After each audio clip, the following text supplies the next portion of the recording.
A millionaire sees two twins crying and pointing toward an abandoned car. When he approaches, he freezes at what he discovers. The sun was setting on the horizon, painting the sky in shades of orange and pink as Jean drove his luxury sedan along the winding road that snaked between rolling green hills. The silence inside the car contrasted with the storm of thoughts in his mind. At 45, Jean had achieved more than he ever dreamed, yet something still felt missing. His fingers drummed on the leather steering wheel, the only sound apart from the soft purr of the engine. The clock on the dashboard showed 7:37 p.m., reminding him he was late for the business dinner in the neighboring town. Jean sighed, adjusting his silk tie with one hand while keeping the wheel steady with the other. The road ahead seemed endless, bordered by golden fields of wheat swaying in the early evening breeze.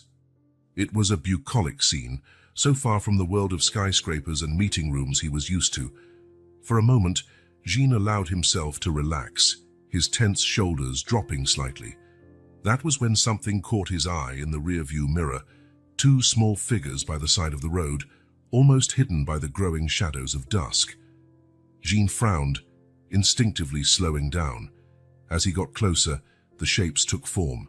Two children, each no taller than 3 feet, holding hands. Jean's heart sped up. What were two children doing alone on a deserted road at this hour? His foot hovered between the gas and the brake. The business dinner was important, potentially a multi-million contract, but the children... Before he could make a conscious decision, Jean had already pulled over onto the shoulder, a few yards ahead of the children. He turned off the engine and remained still for a moment, watching them in the rearview mirror. The two children, twins, he realized, remained where they were, gazing in his direction with a mix of fear and hope on their young faces. Jean took a deep breath and opened the car door. The cool night air enveloped him, carrying the scent of damp earth and freshly cut grass.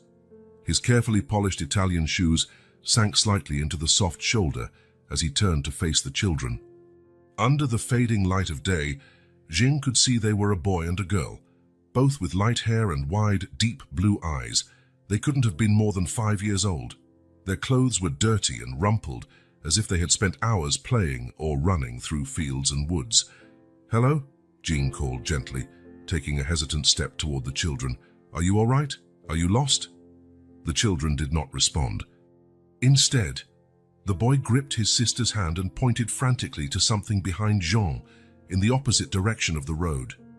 The girl sobbed silently, tears rolling down her grimy cheeks.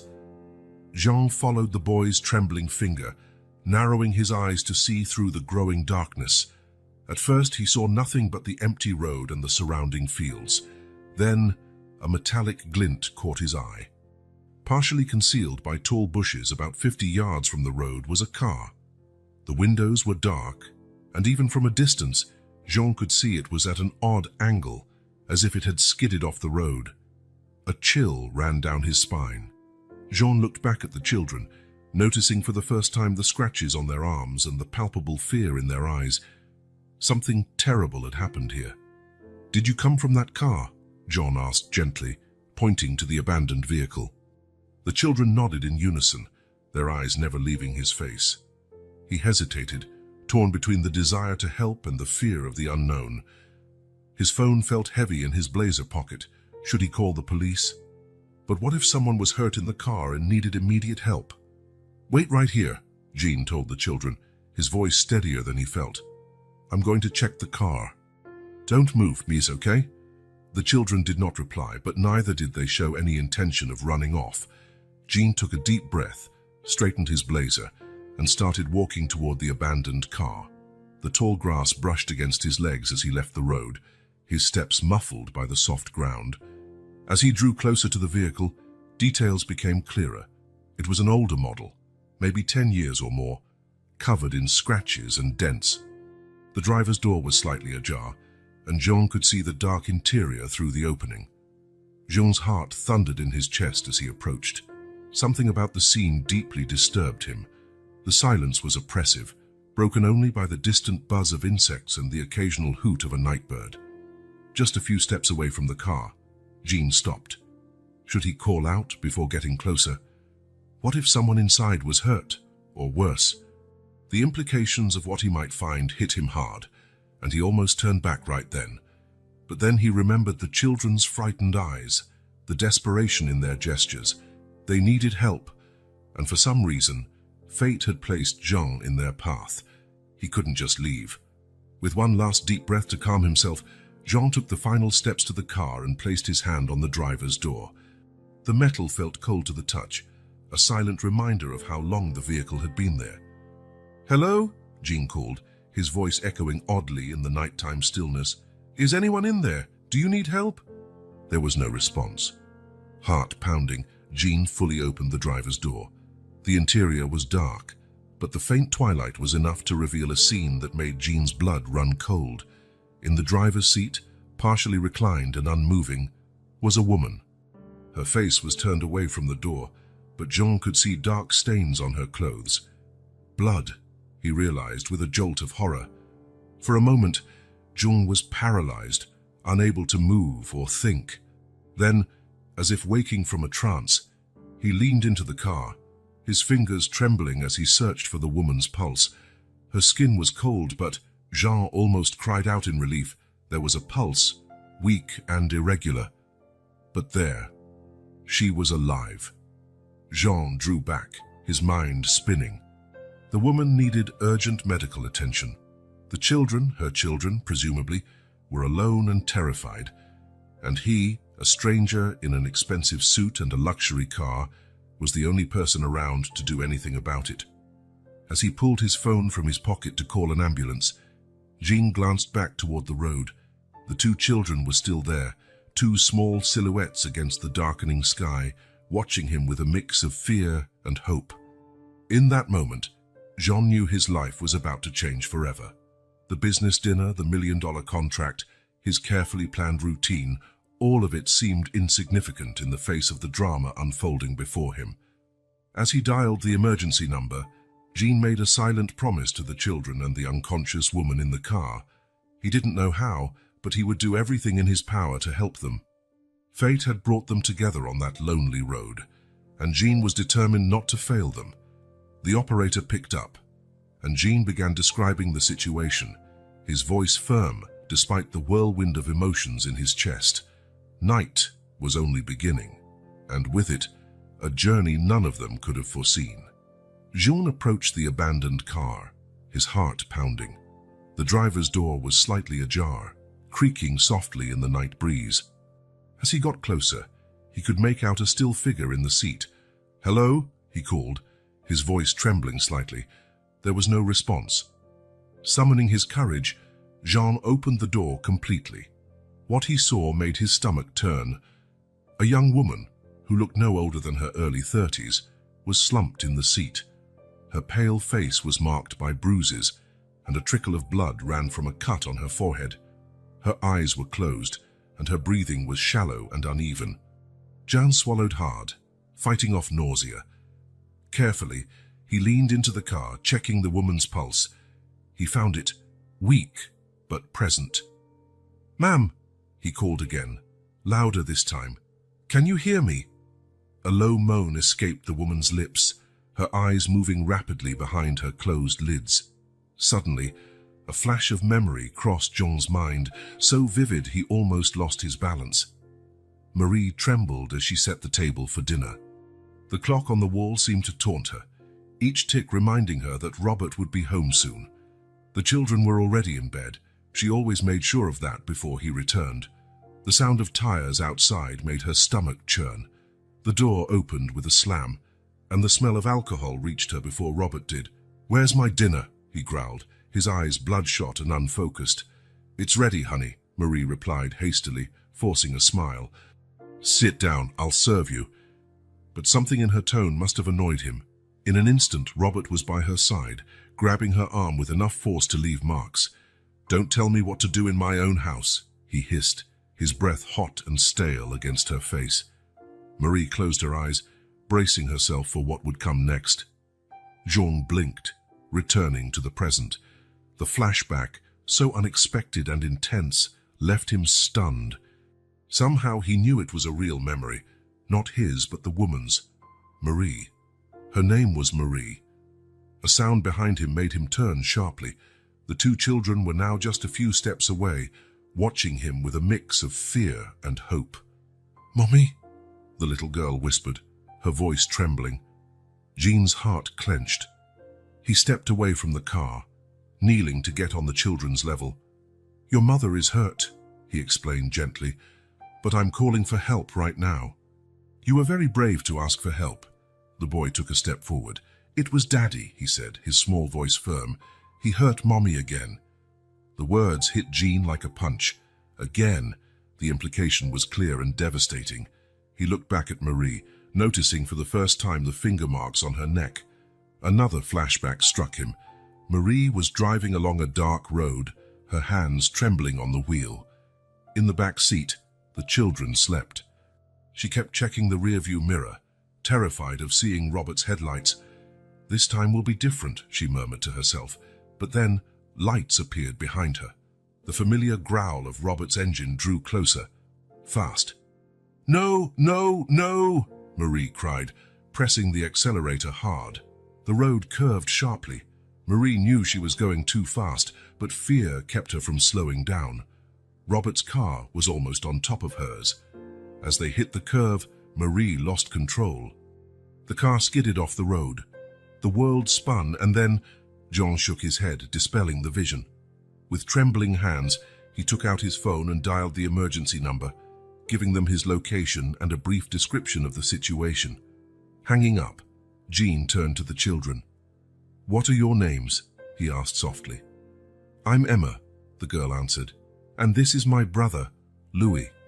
Jean nodded, offering a reassuring smile. "Emma and Louis. Those are lovely names. Help is on the way. Your mother will be all right." While they waited, Jean tried to keep the children distracted, asking about their favorite places and games. He glanced frequently at the car, making sure Marie's condition wasn't worsening. After what felt like an eternity, the distant sound of sirens reached his ears. Jean exhaled a sigh of relief. "Do you hear that?" he said to the children. "That's the ambulance coming to help your mum." Soon, the ambulance lights illuminated the scene. Paramedics jumped out, rushing toward the crashed car. Jean stood up, gently holding Emma and Louis's hands. "Let the medics take care of your mum, okay?" he said softly. "You were very brave." While the paramedics worked, Jean stayed with the children, offering words of comfort. The police arrived shortly after Disa, and Jean found himself explaining the situation, leaving out details of the inexplicable flashbacks. "Sir," one of the officers approached, "the children need to go to the hospital too for a checkup, but they seem reluctant to leave you." Jean looked down, noticing that Emma and Louis were clinging to his legs, making a decision that would change his life forever. Jean knelt down again. "How about I go with you to the hospital? That way we can keep an eye on your mom together. What do you think?" Emma and Louis's faces lit up with relief. They nodded eagerly. As he guided the children into the ambulance, John couldn't help but think how completely his night had changed. Sitting in the vehicle, with Emma and Louis snuggled against him, Jean made a silent promise. He would do everything in his power to protect this hurt family and help them find the safety and peace they deserved. The characteristic smell of antiseptic hung in the hospital waiting room air. Jean shifted in the uncomfortable chair, his expensive suit seeming oddly out of place against the white, sterile walls. Emma and Louis had finally fallen asleep, exhausted from the night's trauma, their heads resting on his thighs. While he waited for news on Marie's condition, Jean found himself plunged into memories of his own childhood that he had long suppressed. The monotonous ticking of the clock on the wall seemed to transport him back in time. Jean, just 6 years old, crouched in the corner of his small apartment's kitchen, watching his mother, Elise, prepare dinner with trembling hands. The smell of alcohol surrounded his father, Pierre, who staggered around the living room, muttering incoherently. "Where's my dinner, woman?" Pierre's voice boomed, making Jean cower even more. "It's almost ready, dear," Elise replied softly, trying to remain calm. But patience had never been Pierre's strong suit. With a roar of anger, he stormed into the kitchen, grabbing Elise's arm with enough force to bruise it. The plate she was holding fell to the floor, shattering into pieces. "Look what you did," Pierre shouted, raising his hand. Jean shook his head, snapping out of the painful memory. His heart was racing as if he had relived the moment. He looked at Emma and Louis, still sleeping, and felt a wave of protectiveness wash over him. No child should ever go through that. His mind wandered to the years that followed his own childhood. After that fateful night, when Elise finally found the courage to leave Pierre, life did not immediately become easier. Jean remembered nights in shelters, constantly changing schools, and the monumental effort his mother made to keep a roof over their heads. But he also remembered resilience, Elise's determination to provide a better life for her son. The nights she studied after long work hours, pursuing an education that would lead to a better job. Jean closed his eyes, recalling the day when, at 18, he received his university acceptance letter. The pride in his mother's eyes, the tears of joy they both shed. It was the beginning of his rise. Years of hard study, sleepless nights, and fierce determination propelled him to the top. By 30, Jean was already a respected executive. By 35, he founded his own company. And now, at 45, he was one of the most successful businessmen in the country. Yet, sitting in that waiting room, Jean wondered if all that success really mattered. What was the point of having millions in the bank if he didn't use that privilege to make a difference in someone's life? His thoughts were interrupted by the arrival of a middle-aged woman in a simple blazer, holding a folder. She looked around the waiting room before approaching Jean. "Mr. Dupont," she asked softly, careful not to wake the children. "I'm Sarah Morris, the social worker assigned to this case." Jean nodded, carefully moving Emma and Louis so he could stand without disturbing them. He and Sarah stepped aside a bit, keeping the children within sight. "How is Mrs. Lambert?" Jean asked, recalling the surname he had heard earlier. Sarah sighed, her face showing a mix of concern and restrained relief. "Marie is stable, but still unconscious. The doctors are cautiously optimistic, but the next few days will be crucial." Jean released a breath he hadn't realized he was holding. "And the children?" Sarah glanced compassionately at Emma and Louis. "Physically, they're okay. Some minor scratches and bruises. Emotionally, well, that will take longer to assess and treat." "What about their father?" Jean asked, tension creeping into his voice. Sarah's expression hardened slightly. "Robert Lambert is wanted by the police. We have a history of domestic disturbance calls but—" she sighed, frustration evident in her voice. "Marie always refused to press charges." Jean felt a wave of anger, quickly followed by understanding. He knew from personal experience how hard it could be for a victim to leave an abusive relationship. "What happens to Emma and Louis now?" Jean asked, his gaze drifting back to the sleeping children. Sarah hesitated for a moment. "Normally, in cases like this, the children would be placed in temporary foster care while we look for relatives who can take them in. But given the delicate situation and the trauma they've experienced..." Jean didn't let her finish. "I can take care of them," he said, the words slipping out before he could think. Sarah looked at him in surprise. "Mr. Dupont, I appreciate your offer, but you have no connection to this family. There are protocols, evaluations." "I know," John interrupted gently, "and I'm willing to go through any necessary process. But these children have been through enough. They trust me. At least let me offer them a safe place to stay until their mother recovers." Sarah studied Jean for a long moment, as though trying to decipher his motivations. "This is unusual, Mr. Dupont. May I ask why you're so invested in this case?" Jean felt a lump form in his throat. He looked again at Emma and Louis, then back at Sarah. "Because I've been in their shoes," he said softly.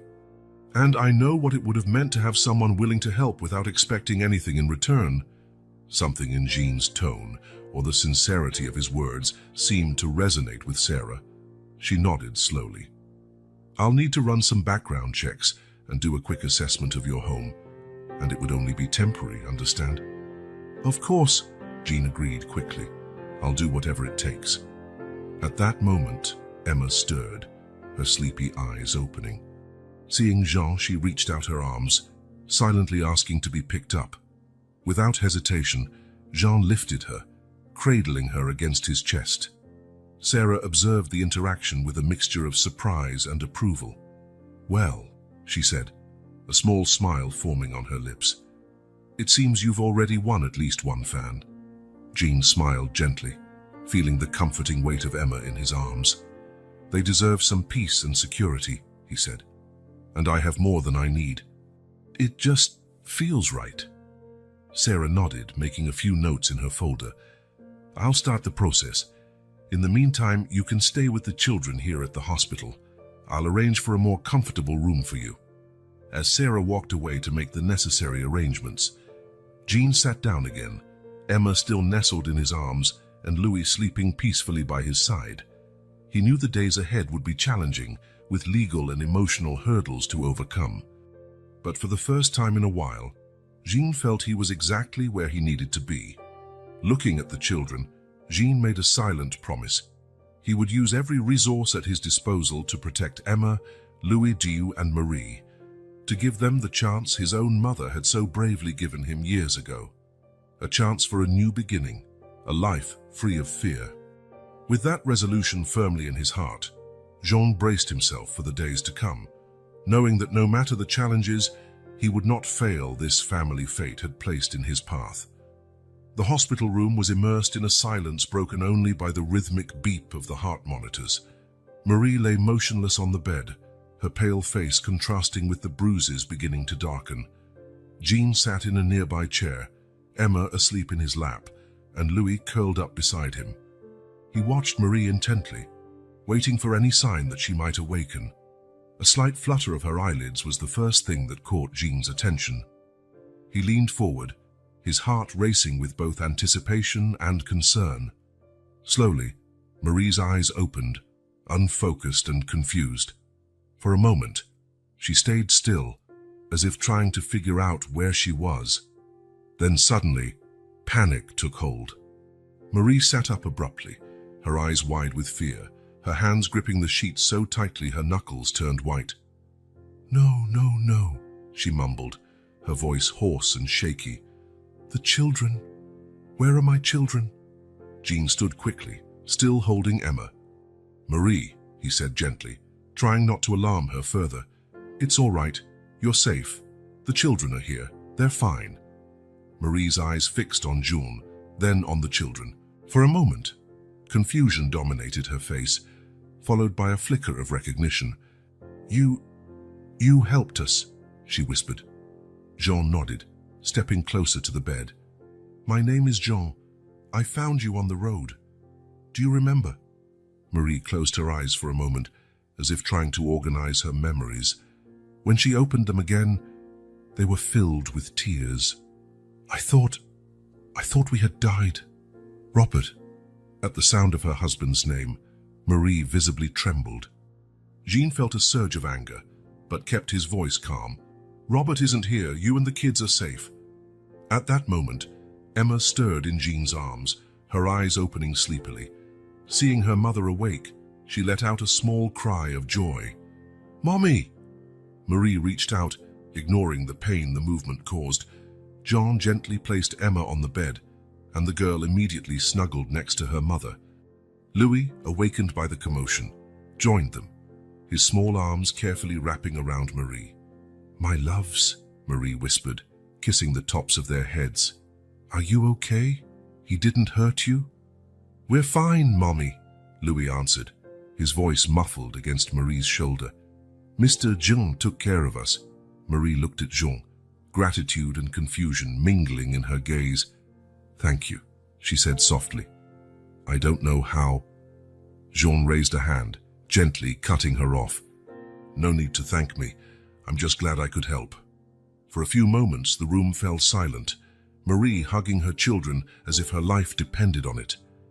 Jean watched, feeling both like an intruder and a protector. Finally, Marie spoke again, her voice low and shaky. "I tried to run away so many times," she said, more to herself than to Jean. "But he always found us, always. Jean sat on the edge of the bed, careful not to invade her space. "You were very brave," he said gently. "Leaving isn't easy." Marie let out a bitter laugh. "Brave? I should have left years ago, before the kids." Her voice faltered, tears running down her cheeks. "Mommy," Emma said, her tiny hand wiping away Marie's tears. "Don't cry. Daddy won't hurt you anymore." "Mr. Jean promised." Marie looked at Jean in surprise. He nodded in confirmation. "I promised them I would do everything I could to keep you safe," he explained. "And I intend to keep that promise." "But how?" Marie asked, fear evident in her voice. "You don't know Robert. He'll find us. He always does." John took a deep breath, choosing his words carefully. "Marie, I have resources. I can offer you and the children a safe place to stay, protection, anything you need." Marie stared at him, distrust mingling with a spark of hope in her eyes. "Why? Why would you do that for us? You don't even know us." Jean hesitated for a moment, then decided on honesty. "Because I've been where your children are," he said softly. "My mother was also a victim of abuse. I know what it's like to live in fear, always waiting for the next outburst." Marie's eyes widened at the revelation. "What happened?" she asked, almost in a whisper. "My mother found the courage to leave," Jean replied. "It was hard, but she did it. And now, I have a chance to pay it forward, to do for another family what someone once did for us."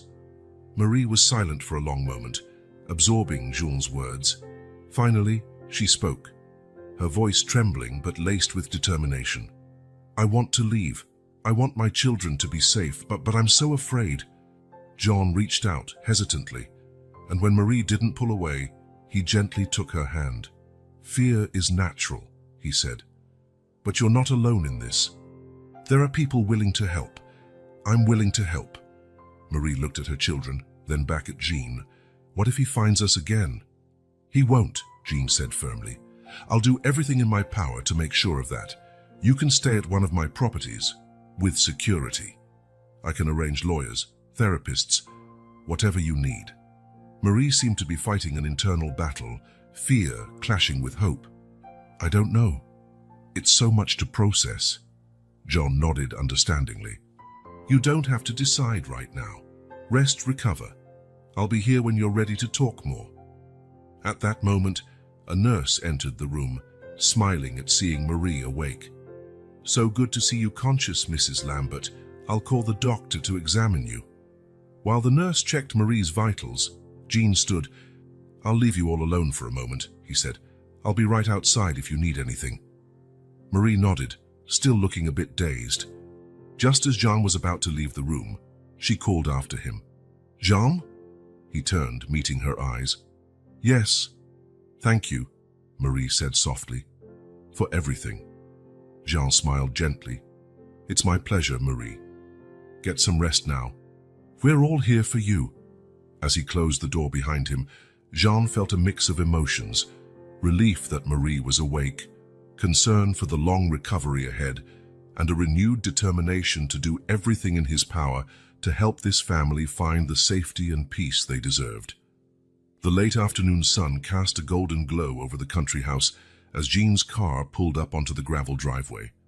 The property, hidden among gently rolling hills and surrounded by a dense grove, radiated a sense of peace and security. Jean turned off the engine and glanced into the back seat, where Marie sat between Emma and Louis. "We're here," he announced softly. Marie nodded, her expression a mixture of exhaustion and apprehension. After a week in the hospital, she was still visibly weak, but determined to move forward. Jean got out first, opening the door for Marie while the children hopped out, their eyes wide as they took in the unfamiliar surroundings. "It's so big!" Emma exclaimed, spinning in circles to take it all in. Louis, always more cautious, held onto his mother's hand. "Are we going to live here, Mommy?" Marie ran her fingers through his hair. "For now, sweetheart, this is our safe haven." Jean led the family onto the wooden porch and through the front door. Inside, they found a cozy interior, comfortable furniture, warm colors, and a stone fireplace dominated the living room. Please make yourselves at home, Jean said, setting the suitcases down. There are 3 bedrooms upstairs, a fully equipped kitchen and an office that can double as a playroom for the kids. Emma and Louis, overcoming their initial hesitation, started exploring the house with growing excitement. Their laughter echoed through the halls, a sound that made Marie smile for the first time in days. "It's beautiful, Jean," she said softly. "I don't know how to thank you." Jean smiled kindly. "No need to thank me. Your safety and well-being are what matters most right now." He then showed Marie the security systems he had installed, cameras, alarms, and a direct line to a private security team. "No one can get close without us knowing," he assured her. Marie nodded, visibly relieved, though a shadow of worry still lingered in her eyes. In the days that followed, the family slowly began adjusting to their new reality. Emma and Louis, with the typical resilience of children, were the first to embrace the change. Emma discovered an old swing hanging from a sturdy tree in the backyard. Her joyful laughter as she swung higher and higher seemed to disperse a bit of the tension that still hovered over the house. Louis, meanwhile, became fascinated by the little stream running behind the property. He spent hours watching the fish and trying to hop from rock to rock, always under the watchful eye of either Marie or Jean. "Look, Mommy," Louis called one afternoon, holding up a small smooth pebble. "It looks like a star." Marie smiled, genuinely, for the first time in weeks. "It's beautiful, sweetheart. What do you think about putting it in a jar with the other ones you find?" The idea of a collection excited Louis, and soon he and Emma were competing to see who could find the most interesting stones. While the children flourished in their new environment, Marie battled her own internal demons. At night, after Emma and Louis were asleep, she often found herself on the porch, gazing at the stars and wrestling with memories that threatened to engulf her. It was on one of those nights that Jean found her, wrapped in a blanket with silent tears rolling down her cheeks. "Marie," he called gently, not wanting to startle her. She turned, quickly wiping the tears. "I'm sorry. I didn't mean to bother you." Jean shook his head, settling into a nearby chair. "You're not bothering me. Do you want to talk about it?" Marie stayed silent for a long moment before speaking. "I should be happy, relieved. We're safe and the kids are happy, but I can't stop thinking, what if I had left sooner? What if I had been stronger?" Jean sighed softly. "Marie, you did the best you could under the circumstances. Leaving an abusive relationship is incredibly difficult. What's important is that you found the courage to do it now." "But the children," Marie began, her voice catching. "The children are safe now, thanks to you," Jean interrupted gently. "Look at how they're adapting, how happy they are here. You gave them a new chance." Marie nodded slowly, absorbing Jean's words. "Sometimes, when I'm almost asleep, I hear his voice. I feel like he could show up at any moment." Jean leaned forward, his voice firm yet gentle. "He won't find you here, Marie, I promise. And in time, with help, those memories will lose their power over you." "Help?" Marie asked, frowning slightly. Jean nodded. "I hired a therapist specializing in trauma. She can come here if you feel comfortable. For you and the children, if you think it's necessary." Marie was silent for a moment, considering. I think that would be good," she finally said. Jean smiled encouragingly. "Great. One step at a time, okay? There's no rush." In the days that followed, Marie began to show small signs of progress.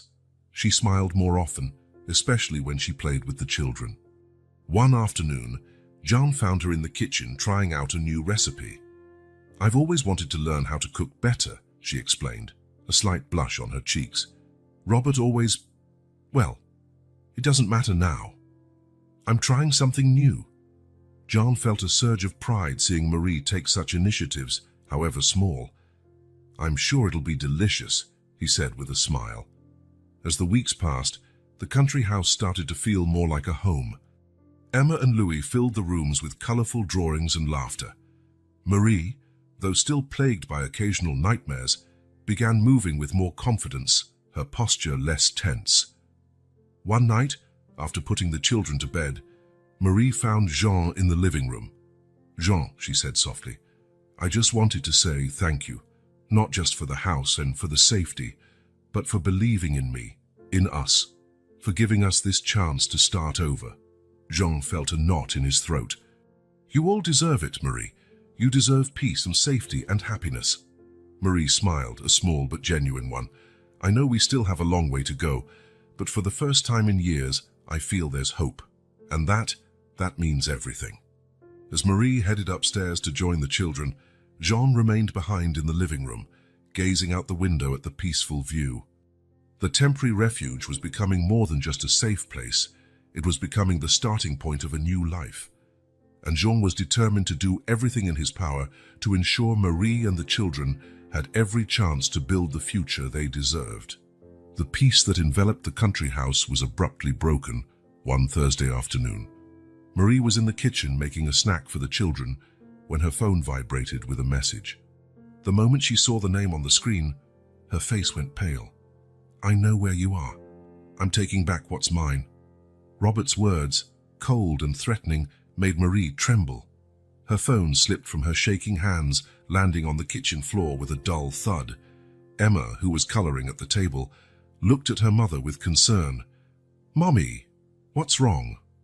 Marie forced a smile, trying to keep calm for her daughter. "Nothing, sweetie. I just dropped my phone." But the damage was done. The fear Marie had fought so hard to overcome in recent weeks came crashing back, enveloping her like a thick, suffocating fog.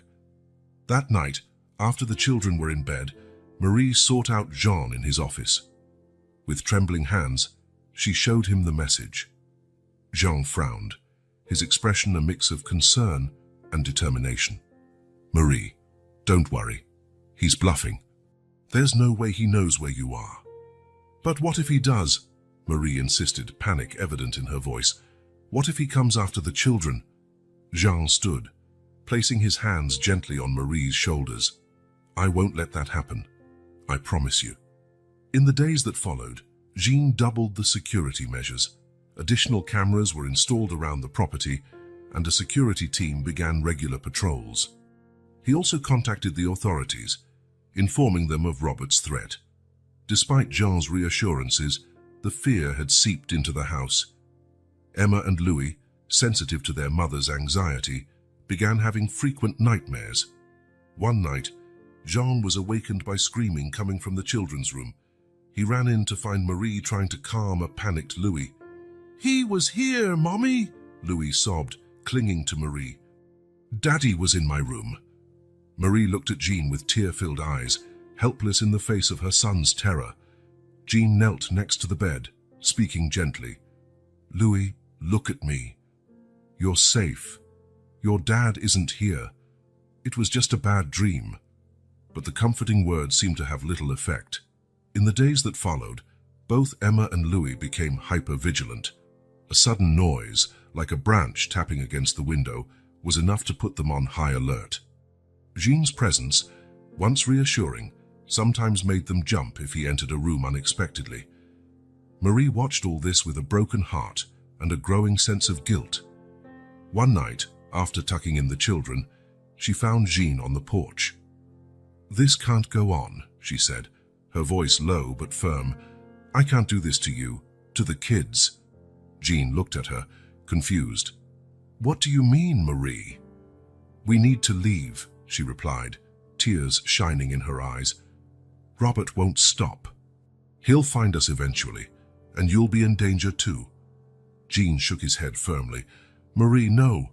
Running isn't the answer. You're safer here than anywhere." "But at what cost?" Marie asked. "The kids are terrified. You've turned your life upside down for us. It's not fair." Jean stepped closer, gently taking Marie's hands. "Listen to me. What's not fair is what Robert did to you and your children. You deserve peace and safety, and I'm committed to helping you achieve that." Marie let out a shaky sigh. "I'm so afraid, Jean. Afraid he'll find us. Afraid the kids will never recover from this trauma. Afraid of..." "Of what?" Jean asked softly when she hesitated. "Of trusting," Marie finished in a whisper. of believing we can really have a life free of him. Jean nodded sympathetically. Fear is natural, Marie, but you're not alone in this fight. We have resources, the authorities on our side. Robert won't win. At that moment, a shrill cry came from inside the house. Marie and Jean ran in to find Emma trembling in the hallway. There was someone at the window, she cried, pointing to her room. Jean immediately activated the security system and went to check, while Marie comforted Emma. After a thorough search, nothing was found. It was probably a tree shadow, Jean explained gently to Emma. But I'm proud of you for telling us. It's important to stay alert. When Emma finally calmed down and returned to bed, Marie turned to Jean, her face a mixture of determination and fear. We can't keep living like this, she said. The children need professional help. I need help. Jean nodded. I agree. I'll arrange for the therapist to come more often. And Marie, he added, holding her gaze, don't give up. You're stronger than Robert. Don't let him win by making you run again. Marie closed her eyes for a moment, breathing deeply. When she opened them, there was a spark of resolve in them. You're right, she said. We're not going to run. We'll face this. Together. As they headed to their rooms, Jean made a silent promise. He would do everything in his power to keep this family safe and help them overcome this nightmare. The battle was far from over, but with determination and support, he believed they could win. Jean's office was dark, lit only by the bluish glow of his laptop. He had spent the last few hours poring over reports and documents, looking for anything that might help protect Marie and the children. That was when an email from his private investigator arrived, making Jean sit up straight, eyes wide in surprise. Mr. Dupont, investigations into Robert Lambert have revealed a far more extensive network of illegal activities than we initially suspected. Jean devoured the email's contents, each paragraph uncovering a new layer of Robert's secret life. Astronomical gambling debts, connections to local criminal groups, money laundering schemes. The man who had terrorized Marie and the children was more dangerous than anyone realized. As he processed the information, Jean felt a wave of nausea, not just because of the danger Robert posed, but because of a shocking revelation about his own past. One of Robert's criminal associates had a painfully familiar name, Jack Mercer. With trembling hands, Jean opened a desk drawer and took out an old photograph. In it, a young Elise, Jean's mother, stood shyly next to a severe-looking man, Pierre Dupont, Jean's abusive father, and in the background, almost hidden in the shadows, was Jack Mercer.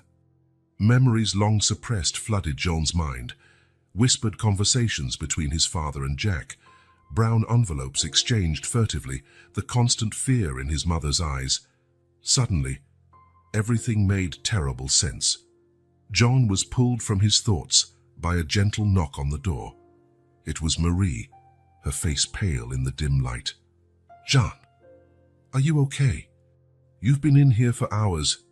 He hesitated for a moment, debating whether to share his discoveries or shield Marie from further worries. He chose honesty. Marie, sit down. We have a lot to talk about. In the minutes that followed, Jean revealed everything he had uncovered about Robert, carefully omitting the connection to his own past for the moment. Marie listened in silence, her face a mix of shock and, surprisingly, relief. I always knew there was more, she finally said, her voice steady. The last few years never made sense. Money appearing and disappearing, strange phone calls in the middle of the night. Jean watched Marie with admiration. Where he expected fear, he saw growing determination in her eyes. This changes everything, doesn't it? Marie continued. It's not just about us now. Robert is a threat to a lot more people. Jean nodded, impressed by Marie's emerging strength. Yes, and that means we'll have more resources to stop him. The authorities will be far more involved now. Marie stood, pacing the office with an energy Jean had never seen in her. We need to protect the kids, Jean. But I also want to help stop Robert. I know things. I've seen things over the years. Maybe I can be useful to the investigation. The transformation in Marie was palpable. The fear was still there, but it was overshadowed by a fierce determination to protect not just her family, but potentially many other victims of Robert's criminal activities. In the days that followed, Marie worked tirelessly with Jean and the authorities, providing crucial information that helped unravel even more of Robert's criminal network. At the same time, she devoted herself to Emma and Louis with renewed energy, determined to help them overcome their traumas. One afternoon, as Jung watched Marie playing in the yard with Emma and Louis, Sarah, the social worker, arrived for a follow-up visit. "The change in her is amazing," Sarah commented, gazing through the window at the scene. "Marie seems like a completely different person," Jean nodded, a soft smile on his lips. "She found a strength she didn't know she had." Sarah was silent for a moment, as though debating internally. Then, with a deep sigh, she turned to Jean. "You know, Jean, I understand more than you might think about what Marie's going through." Jean looked at her, curious. Sarah rarely spoke about her personal life. "I was also a victim of domestic violence," she revealed, her voice low but firm. "For 5 years, I lived with a man who destroyed a little more of me every day. Until one day, like Marie, I found the courage to run." Jean listened silently and respectfully as Sarah shared her story of abuse, escape, and eventual recovery. "That's why I became a social worker," she concluded, "to help other women find the strength I did. Seeing Marie now, so determined and brave, it's like looking in a mirror of my own past." Sarah's revelation added a new layer of understanding to the situation. Jean felt a wave of gratitude for having her as an ally in this journey. That night, after the children were in bed, Jean finally told Marie about the connection he had discovered to his own past. "My father. He was involved with the same people as Robert," Jean revealed, showing Marie the old photo. "I think that's why I felt so compelled to help you from the start. In some way, I feel like I'm righting my father's wrongs." Marie listened quietly, her eyes filled with understanding and compassion. When Jean finished, she gently took his hand. "Jean, you're not your father. You're breaking the cycle, not just for your own family, Bees, but for mine as well. For Emma and Louis." Marie's words touched Jean deeply. In that moment, both felt the weight of their shared histories, but also the promise of a better future they were building together. As the night wore on, Jean and Marie remained on the porch, speaking in low voices about their pasts, their fears, and their hopes.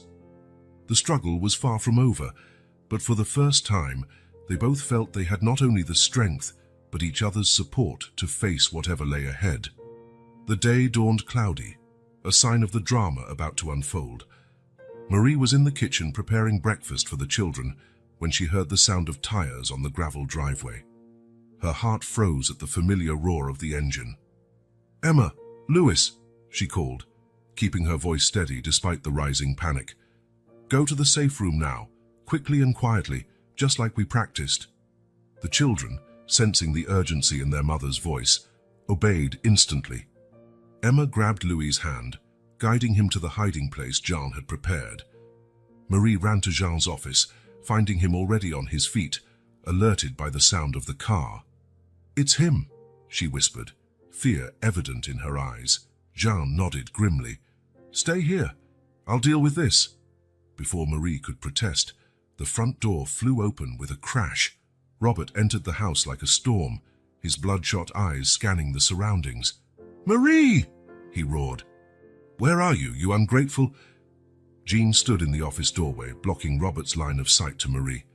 "Robert," he said, his voice calm but firm, "you're not supposed to be here." Robert turned, surprised to see Jean. His eyes narrowed with anger. "Who the hell are you? Where's my family?" "I'm Jean Dupont," he replied evenly. "Marie and the children are under my protection now. You need to leave." Robert let out a bitter laugh. "Protection? They're my family. You have no right to interfere." Jean took a step forward, hands raised in a pacifying gesture. "Robert, I know about your debts, your criminal ties. The authorities are on their way. You have one chance to do the right thing." Robert's face paled momentarily, but rage returned quickly. "You know nothing," he screamed, advancing menacingly. At that moment, Marie stepped out from behind Jean, her voice trembling but resolute. "Enough, Robert." "It's over." Robert stopped, his eyes fixed on Marie. "You," he hissed, "you betrayed me. After everything I did for you." Marie straightened, meeting his gaze without flinching. "Everything you did for me. You beat me, humiliated me, terrified our children." The strength in Marie's voice seemed to unsettle Robert momentarily. He looked around, as if only now realizing where he was. "Where are Emma and Louis?" he asked, his voice suddenly quieter. "Safe," John answered. "Far away from you." Robert staggered to the couch, sinking into it with his head in his hands. "I just wanted to be a good father, a good husband, but it all went wrong." Marie and Jean exchanged surprised looks. It was the first time they had seen Robert show any hint of vulnerability. Meanwhile, in the safe room, Emma and Louis huddled together, listening to the muffled sounds of the confrontation downstairs. "I'm scared, Emma," Louis whispered, clinging to his sister. Emma hugged him tightly. "It'll be okay," she murmured, though her own voice trembled. "Mommy and Mr. Jean will protect us." Back in the living room, Jean approached Robert cautiously. "It's not too late to do the right thing, Robert. Think of the children." Robert lifted his head, his eyes red and damp. "I love them," he said, in a rough voice. "But I don't know how to be the father they deserve." Marie, still keeping her distance, and he spoke gently. "The first step is admitting you need help, Robert, that what you did was wrong." For a long moment, Robert was silent, his face a mask of conflicting emotions. Then, as though a dam had broken, he began to speak. He spoke of his own abusive childhood, of financial pressures, of how alcohol had become his escape. "I became the monster I swore I'd never be," he concluded, tears streaming down his face. The distant sound of sirens broke the moment. Robert jumped up, panic evident in his eyes. "Robert," Jean said firmly, "you have a choice now. You can run and continue this cycle, or you can face the consequences and seek help." Marie took a step forward, her voice surprisingly soft. "Think of the children, Robert. What example do you want to set for them?" Robert looked at Marie, then at Jean, and finally at the door. For a moment, he seemed ready to bolt, but then his shoulders slumped in defeat. "I'm sorry," he whispered, "for everything." When the police arrived moments later, they found Robert sitting calmly on the couch, head bowed. Marie stood beside Jean, both visibly shaken but resolute. As the officers put the cuffs on Robert, Jean went to get the children. He found Emma and Louis huddled together in the safe room, Emma still comforting Louis. "It's all right now," Jean said softly. "You were both very brave." As Emma and Louis emerged, they saw their father being taken away. Robert paused for a moment, looking at his children with a mix of shame and regret. "Daddy?" Louis asked hesitantly. Robert swallowed hard. "I'm sorry, kids. Daddy has to go away for a while. To get better."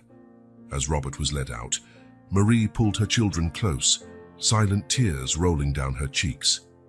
Jean stood beside them, a reassuring and protective presence.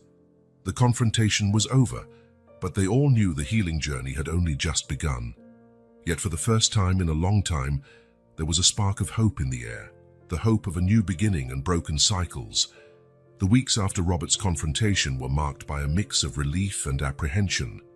The country house, once tense, began to breathe more freely. Yet the emotional scars were still fresh, requiring care and attention. Determined to help her children overcome the trauma, Marie started family therapy sessions with Dr. Isabel Lawrence, a psychologist specializing in domestic violence cases. The first sessions were challenging, with Emma and Louis initially reluctant to open up. "It's okay to be scared," Dr. Lawrence assured them gently during one session. "What you went through was very scary, but this is a safe place to talk about it." Gradually, the children began to express themselves. Emma used drawings, depicting her family in happy situations, always with a dark shadow lingering at the edges of the paper. Louis, on the other hand, found comfort in telling stories about a brave knight who defended his castle from dragons. Marie watched her children with a mix of pain and hope. "They're so resilient," she told Jean one evening. "Sometimes I wonder if I'm strong enough to guide them through this." Jean, who had become a constant pillar of support, smiled gently. "You're stronger than you think, Marie. Look how far you've come." While Marie's family worked on healing, Jean faced his own demons. The revelations about his father's ties to the criminal underworld, combined with resurfaced memories of his turbulent childhood, led him to seek professional help as well. In sessions with Dr. Marcus Bennett, Jean explored his repressed feelings of anger and fear toward his father. "I thought I'd moved past all this," Jean admitted during a particularly intense session. "But seeing the fear in Emma and Louis, it's like seeing my younger self all over again." Dr. Bennett nodded sympathetically. "Trauma has a way of re-emerging, Jean, especially when we face situations that mirror our past experiences, but it's also an opportunity for healing." Gradually, Jean began to reconcile his past with his present, understanding how his experiences had shaped him and driven him to protect Marie and the children so fiercely. Back at the country house, small signs of progress started appearing. One morning, Jean was surprised by the sound of laughter coming from the backyard. Looking out the window, he saw Emma and Louis happily playing tag, their faces lit by genuine smiles. "It's been so long since I heard them laugh like that," Marie remarked, joining Jean at the window, her eyes gleaming with tears of joy. The children's playful antics became more frequent and carefree. The constant fear that had once hovered over them began to recede, replaced by a renewed curiosity about the world around them. One afternoon, Louis shocked everyone by asking to go to the local park. "Can we go on the big slide?" he asked shyly, something that would have been unthinkable just weeks before. The visit to the park was a significant milestone. Though Marie was visibly tense at first, she relaxed upon seeing her children interacting cheerfully with other kids, their laughter echoing in the air. Meanwhile, many miles away, Robert was facing his own journey of healing. Detained and awaiting trial, he had been placed in an intensive rehabilitation program while in prison. Initially resistant, Robert gradually began to open up during therapy sessions and support groups. Facing the destructive patterns of his life and the pain he had caused his family was a painful but necessary process. "I want to be better," Robert admitted in a group session, "for me, but mostly for my kids. Even if they never forgive me, I want them to know I'm trying to change." News of Robert's efforts reached Marie through Sarah, the social worker. Marie received the information with conflicted emotions. "I don't know if I can ever fully forgive him," Marie confessed to Jean, "but part of me hopes he really does change, for our children's sake." As days turned into weeks and weeks into months, the atmosphere at the country house continued to transform. Therapy sessions, though still emotionally intense, became less burdensome. Emma and Louis began to speak more openly about their feelings, using the tools Dr. Lawrence had taught them to handle frightening memories or negative thoughts. Jules, for his part, felt a decades-old weight begin to lift. By helping Marie and the children, he was, in some way, healing his own past wounds. One evening, while the family was having dinner on the porch enjoying the sunset, Marie looked around the table and felt a wave of gratitude. The path ahead was still long, but for the first time in years, she allowed herself to feel genuine hope for the future. "Thank you," she said softly, looking at Jean. He smiled, understanding everything that simple word meant. "We're in this together," he replied. As the children giggled at one of Louis's jokes, Marie realized that despite all the difficulties, they were finally beginning to heal. It was a slow, sometimes painful process, but they were moving forward, one day at a time, toward a brighter future. Autumn arrived, bringing not only changing leaves, but also a tangible sense of transformation in Marie's life. As the emotional scars started to heal, a new sense of purpose emerged. Marie, inspired by her own journey of recovery, decided she wanted to do more than just overcome her personal trauma. One afternoon, after a particularly impactful therapy session, she shared her thoughts with Jean. "I want to help other women going through what I did," Marie said, her eyes shining with determination. Maybe I can use my experience to make a difference." Jean, impressed by Marie's strength and compassion, supported her wholeheartedly. Together, they began researching local organizations that worked with domestic violence survivors. It was during this search that Marie reconnected with Sarah, the social worker who had been pivotal in her early days of escape. Sarah was in the process of organizing a support group for survivors of domestic violence and was thrilled when Marie offered to get involved. "Your story can inspire so many others, Marie," Sarah said, holding Marie's hands. "Show them there's hope, that life can be rebuilt." The first group meetings were emotionally intense. Marie, initially nervous, found strength in the solidarity of the other women. Sharing her story and hearing others' experiences created a powerful bond. "When I ran away with my children, I thought I was alone in the world," Marie shared in one session, "but now I see we're a community of survivors, strong and resilient." While Marie found her calling in activism and community support, Jean was also reassessing his priorities. Business success, once everything to him, now felt empty without a greater purpose. Inspired by Marie's courage and the impact his help had had on her life, Jean began redirecting resources from his company into social projects. He launched a scholarship program for young people from families affected by domestic violence and funded the construction of a shelter for women at risk. "Business is still important," Jean explained to his board of directors, "but I now see we have a bigger responsibility to our community." While the adults found new purpose, Emma and Louis faced their own challenges and triumphs. The decision to enroll them in a local daycare was met with some anxiety from Marie. "What if something happens? What if they don't adapt?" she asked Jean anxiously the night before the children's first day. Jean took her hand reassuringly. "They're stronger than we think, Marie, and this is an important step toward the normal life they deserve." The first days were a mix of anxiety and excitement. Emma, always more outgoing, quickly made friends with a girl named Sophie. Louis, more reserved, took a bit longer but soon bonded with Max, a boy who shared his love of dinosaurs. Seeing the twins come home excited, sharing stories about their new friends and activities, brought tears to Marie's eyes. "They're really having a normal childhood," she whispered to Jean one afternoon, watching the children play in the backyard with some daycare friends. As the weeks turned into months, life found a new rhythm. Marie became a powerful voice in Sarah's support group, even helping lead some sessions. Her personal experience, combined with her natural empathy, made her a source of comfort and inspiration for many women. Jean, in turn, discovered a fulfillment in his philanthropic work that he had never experienced in his business accomplishments. Seeing the tangible impact of his projects on the community brought new meaning to his life. Emma and Louis flourished at daycare, gradually leaving their past traumas behind. Their nightmares decreased, replaced by dreams of adventures with their new friends. One Saturday afternoon, while the family enjoyed a picnic at the local park, Marie looked around and felt a wave of gratitude. Jean was playing tag with the kids, their laughter echoing in the air. Friends from daycare and their families had joined them, creating a scene of normalcy and joy that once seemed impossible. "We did it," Marie thought, a serene smile on her face. "We really rebuilt our lives."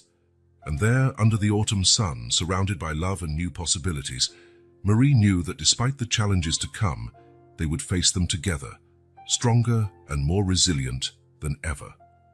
Winter arrived with unexpected force, bringing biting cold and a series of challenges that tested the resilience of Jean, Marie, and the children. The peace they had fought for in recent months felt fragile in the face of the new hardships. Jean was in his office when he got news that would rock his company. His assistant rushed in, holding a tablet with the latest market headlines. "Mr. DuPont, Technova, just launched a product that directly competes with our main line. Our stocks are plummeting." Jean felt the blow like a punch to the gut. Technova, led by the ruthless Victor Morgan, was known for aggressive market tactics. This new product wasn't just a threat to Jean's business. It seemed specifically designed to undermine his company. In the days that followed, Jean was consumed by crisis meetings, desperately trying to find a solution to contain the damage. The long hours at the office and constant stress began taking a toll on his personal life, leaving him with less time and energy for Marie and the children. One evening, coming home late, Jean found Marie still awake, waiting for him in the living room. Her face showed deep worry, not just for him, but for something else that clearly troubled her. "Jean, we need to talk," Marie said softly. "It's about Robert." Even now, Robert's name made Jean tense. "What happened?" he asked, sitting next to her. Marie took a deep breath before continuing. "Robert's lawyer got in touch. He's asking for supervised visits with the children." Jean felt a surge of protectiveness and concern. "How do you feel about that?" "I don't know," Marie admitted, her voice trembling slightly. "Part of me wants to keep the kids as far from him as possible, but another part thinks it might be important for Emma and Louis to have some kind of relationship with their father, especially now that he's in rehab." The conversation that followed was long and emotionally charged. Jean, despite his personal reservations about Robert, knew he had to support Marie in whatever decision she made. "You don't have to decide anything now," he assured her. "We can take our time. Talk to Dr. Lawrence, see what's best for the kids." Marie nodded, grateful for Jean's understanding. As they talked, both felt a closeness that went beyond their developing friendship.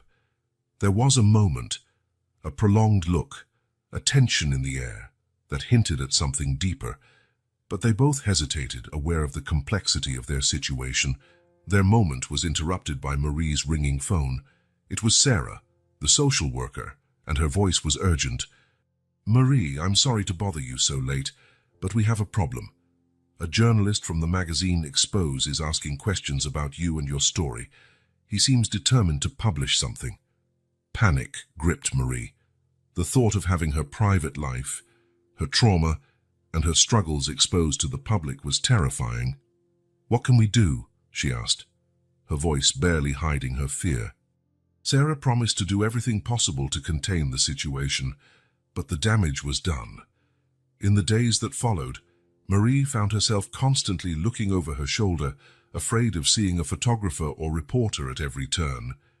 Jean, torn between the crisis at his company and his desire to protect Marie and the children, felt pulled in all directions.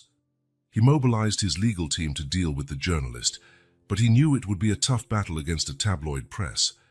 Amid all the chaos, Emma and Louis seemed to sense the tension in the air. The children, who had made so much progress, began showing signs of regression. Louis went back to having nightmares, while Emma became more withdrawn at daycare. One afternoon, while Jean tried to work from home, juggling laptops and phones, he heard a noise from the children's room. Investigating, he found Emma and Louis hiding in the closet, hugging each other and crying quietly. "Hey, what's wrong?" Jean asked softly, kneeling down. "Are you going to send us back to Daddy?" Louis asked between sobs. Jean's heart broke. He realized that in all the whispered conversations and tense discussions, the children had picked up more than he and Marie imagined. "No, never," Jean assured them, pulling both in for a tight hug. "You're safe here. No one will take you anywhere you don't want to go." In that moment, Jean made a decision. He couldn't keep dividing his attention this way. Something had to change. That night, after putting the children to bed, Jean and Marie met on the porch as they had so many times before. The air was cold, but their closeness gave them comforting warmth. "Marie," Jean began, his voice calm but determined, "I think we need to reevaluate some things." She looked at him, both curious and apprehensive. "What do you mean?" Jean took a deep breath. "I've been thinking, maybe it's time I step back from the company. Delegate Morsi, focus on what really matters." Marie stared at him, surprised. "Jean, you can't do that for us. Your company is important." "You and the kids are more important," Jean replied, taking Marie's hand in his. "I realized that all this time building the company was to have security, to have something that was mine. But now I have something far more valuable to protect." The silence that followed was charged with emotion.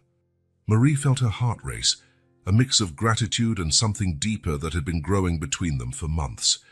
"Jean, she began, but words felt inadequate to express everything she felt. Slowly, almost hesitantly, Jean leaned in. Marie closed her eyes, feeling his breath so close to hers.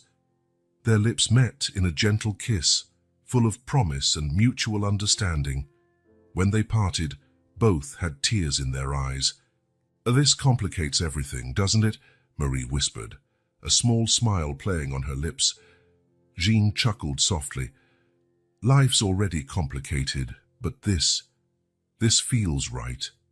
In the days that followed, Jean and Marie navigated their new dynamic carefully. They agreed to take it slow, aware of the children's need for stability, but there was a new light in their eyes, a deeper connection that strengthened them against the challenges they faced. Jean began the process of restructuring his company, delegating more responsibilities and focusing on long-term strategies that would allow for a healthier work-life balance. The battle with Technova was far from over, but he now faced it with renewed perspective and determination. Marie, with Jean's and his legal team's support, decided to confront the tabloid reporter head-on. Rather than hide, she chose to share her story on her own terms, granting an exclusive interview to a reputable newspaper. It was a scary step, but Marie felt it was a way to reclaim control of her narrative and potentially help others in similar situations. As for Robert's supervised visit request, Marie and Jean agreed to consult with Dr. Lawrence and carefully assess Robert's progress in rehab before making any decision. The children's emotional well-being was the top priority. As winter began yielding to the first signs of spring, Jean, Marie, and the children felt more united than ever. The challenges had not vanished, but facing them together, as a family, made the burden lighter and the future brighter. One night, while they were watching the stars from the porch, Emma asked innocently, "Mr. John, are you going to be our new daddy?" John and Marie exchanged looks, a mixture of surprise and emotion on their faces. "What matters," John replied gently, "is that we're all here for each other. We're a family, no matter what." In that moment, under a starry sky surrounded by the love they had built together, everyone felt that no matter what challenges lay ahead, they were exactly where they belonged. The day began with a palpable tension in the air. Marie looked at herself in the mirror, nervously straightening the blazer she had chosen for the occasion. Today was the day she would face her past head-on in court, where Robert would be tried for his crimes. Jean entered the room, his face a mix of concern and admiration. "Are you ready?" he asked softly. Marie took a deep breath. "As ready as I can be," she replied, her voice trembling slightly. Over the past few weeks, Jean had worked tirelessly behind the scenes to protect Marie and the children's privacy. He used his media contacts and influence in business circles to curb the public's curiosity about the story.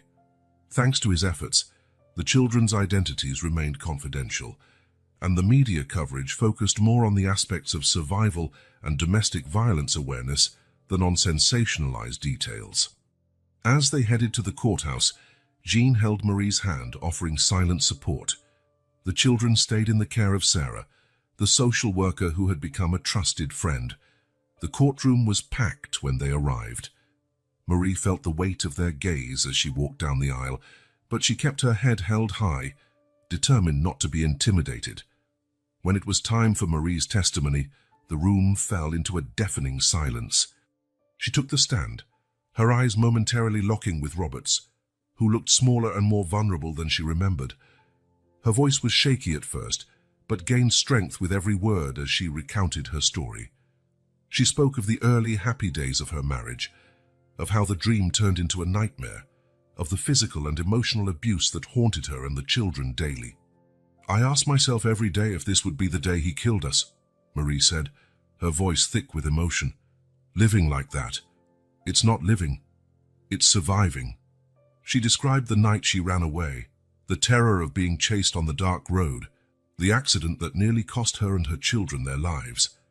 Then, with tears in her eyes, she spoke about the help she received and the journey of healing and rediscovering herself. "I'm here today not just for justice for me and my children," Marie concluded, her voice now firm and resolute. "I'm here for all the other women and children still living in fear, to show them there is hope, that there is a way out." When Marie finished her testimony, there was a moment of absolute silence in the room, followed by a murmur of contained emotion. Jean, seated in the front row, had tears in his eyes, his chest swelling with pride for Marie's courage. The trial continued for a few more days, with other witnesses called to testify, including domestic violence experts and some of Robert's former criminal associates. During a recess, Jean received a call from Sarah. "You need to see this," she said, sounding excited, then sent him a video she had just recorded. In the video, Emma and Louis were in the backyard of the country house, laughing and playing without a care in the world. Emma spun around in circles, her arms outstretched, while Louis chased her, both screaming with joy. "It's the first time I've seen them so free," Sarah commented. "It's like a weight's been lifted off them." Jean showed the video to Marie, who couldn't hold back tears. Seeing her children so happy and carefree was the best reward she could have hoped for her bravery. On the final day of the trial, before sentencing was announced, Robert asked to speak. He stood, looking older and more remorseful. "I know nothing I say can undo the harm I caused," he began, his voice hoarse, "but I want Marie and my children to know I am deeply sorry. The rehab program made me see how monstrous my actions were." Robert then announced he was offering substantial financial support for Marie and the children, along with committing to continue therapy and never approach them again without permission. "I don't expect forgiveness," he concluded, "but I hope that someday, maybe my children will know their father admitted his mistakes and tried to become better." The sentence was finally passed. Robert was given a prison term, with the requirement to continue psychological treatment and rehabilitation programs. As the court was dismissed, Marie found herself in a swirl of emotions.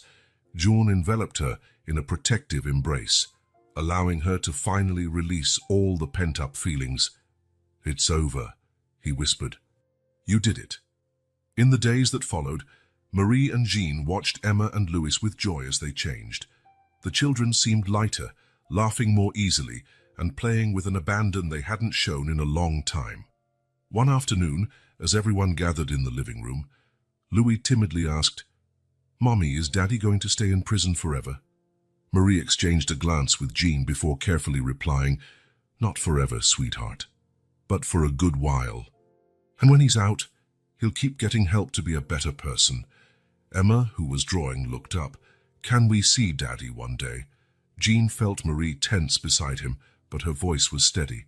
"If you want to, when it's safe, maybe we can think about that. But don't worry about it now, okay?" The children seemed satisfied with that answer and went back to their activities. Marie leaned back on the sofa, feeling Jean's arm around her. "So you handled that beautifully," he murmured. Marie smiled softly. "We're learning together, aren't we? One day at a time." That night, after the children went to sleep, Jean and Marie sat on the porch as they had done so many times. But something felt different in the air, a sense of a new beginning. "What do you think about us moving?" Jean suggested suddenly. "Not far away, but maybe to a house we can truly call our own. A fresh start for all of us." Marie looked at him, surprised, but a smile formed on her lips. "You mean as a family?" Jean nodded, taking her hand. "If you want, I love you, Marie, and I love Emma and Louis as if they were my own children." Tears of happiness glistened in Marie's eyes. "We love you too, Jean. And yes, I'd love to begin this new chapter with you."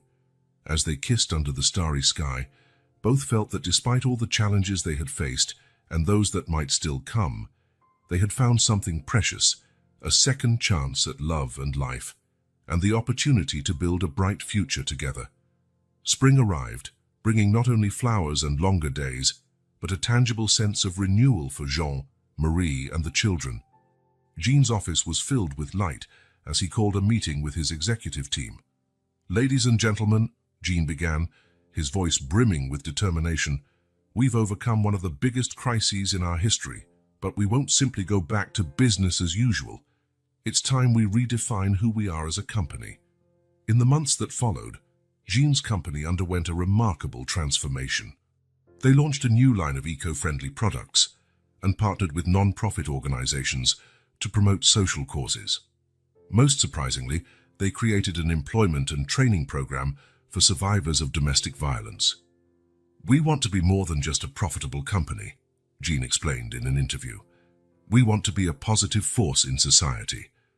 The shift was welcomed not just by employees, but also by the public. The company's stock began to rise, and Jean found himself leading not just a financial recovery, but an ethical revolution in business. Meanwhile, Marie was busy bringing a dream to life, one that had been born during her darkest days. With Jean's support and Sarah's guidance, she founded New Dawn, an organization dedicated to helping families affected by domestic violence. The foundation's opening was an emotional event. Marie, standing at the podium, looked out at the audience of survivors, volunteers, and supporters. "Each of us here knows darkness," she began, her voice trembling slightly, "but we also know the strength that arises when we come together, when we refuse to let fear define us. New Dawn is not just about providing shelter or resources. It's about restoring hope, about showing that there's a future beyond abuse." Jean, seated in the front row with Emma and Louis, felt his chest swell with pride. Seeing Marie, who had arrived so broken at that country house months ago, now standing tall, determined to make a difference, was one of the most inspiring things he had ever witnessed. At home, life was blossoming in unexpected and wonderful ways. Emma and Louis, now 6 years old, were getting ready to start elementary school. What had once been a daunting prospect for the traumatized children was now a source of pure excitement. "Mommy, look at my new backpack," Emma exclaimed one afternoon, spinning around to show off the colorful accessory. Louis, not wanting to be outdone, held up his pencil case. "And I already know how to write my whole name," Marie laughed, pulling them both into a hug. "You're going to be the smartest kids in school, I'm sure." Jean, watching from the doorway, felt a wave of emotion wash over him. These everyday moments of joy, so simple yet so precious, were a constant reminder of why all the struggle had been worth it. As summer approached, Jean and Marie found themselves having increasingly serious conversations about their future together. One night, after the children were asleep, they sat on the porch, as they had done so many times. "Marie," Jean began, his voice gentle but determined, "I know we've been through a lot together. Our story isn't exactly conventional, but I want you to know I love you. I love you and the children more than I ever thought I could love anyone." Marie felt tears welling in her eyes. "Oh, Jean, I love you too. You saved us in so many ways." Jean took her hands in his. "I'm not proposing marriage, not yet. I think we both know we need to give the children and ourselves time, but I want you to know I'm committed to this future, to our family." Marie nodded, smiling through her tears. "One step at a time, right? But together." "Together," Jean agreed, sealing the promise with a tender kiss. In the days that followed, Jean and Marie began making concrete plans for their future. They decided to look for a new home, a place they could truly call their own for their newly formed family. They chose the final Sunday before the school year started for a picnic in the park. The day was perfect, with a clear blue sky and a gentle breeze. Jean spread a blanket under a large tree, while Marie prepared the sandwiches they had brought. Emma and Louis ran to the nearby playground, their laughter echoing in the air. Jean and Marie watched them, hand in hand, amazed at the transformation they had witnessed. "Look at them," Marie whispered, her voice filled with emotion. "So happy, so free." Jean squeezed her hand gently. "They're incredible, and so are you." At that moment, the children waved excitedly from the top of the slide. "Mommy, Jean, come play with us." Jean glanced at Marie, a playful smile on his face. "What do you say?" Think we still have the energy to keep up with them? Marie laughed, already getting up. Only one way to find out. Together, they ran toward the playground, their laughter joining the children's. As they climbed the steps of the structure, Jean grabbed Marie's waist, twirling her in the air. She squealed in surprise and delight, clinging to him. Emma and Louis watched, giggling and clapping. "Again! Again!" they cried in unison. When Jean finally set Marie back down, their eyes met. In that moment, surrounded by the children's laughter and the beauty of the day, they both felt an unshakable certainty. No matter what challenges the future held, they would face them together, as a family. The sun was setting by the time they decided to head home. As they strolled through the park, Emma and Louis skipping ahead, Jean wrapped his arm around Marie's shoulders. "You know," he said softly, "I think we've found our happy ending." Marie smiled, resting her head on his shoulder. "No, Jean. We've found our new beginning." And so, under a sky tinged with orange and pink, this new family walked toward their future, hearts full of love, hope, and the promise of better days to come.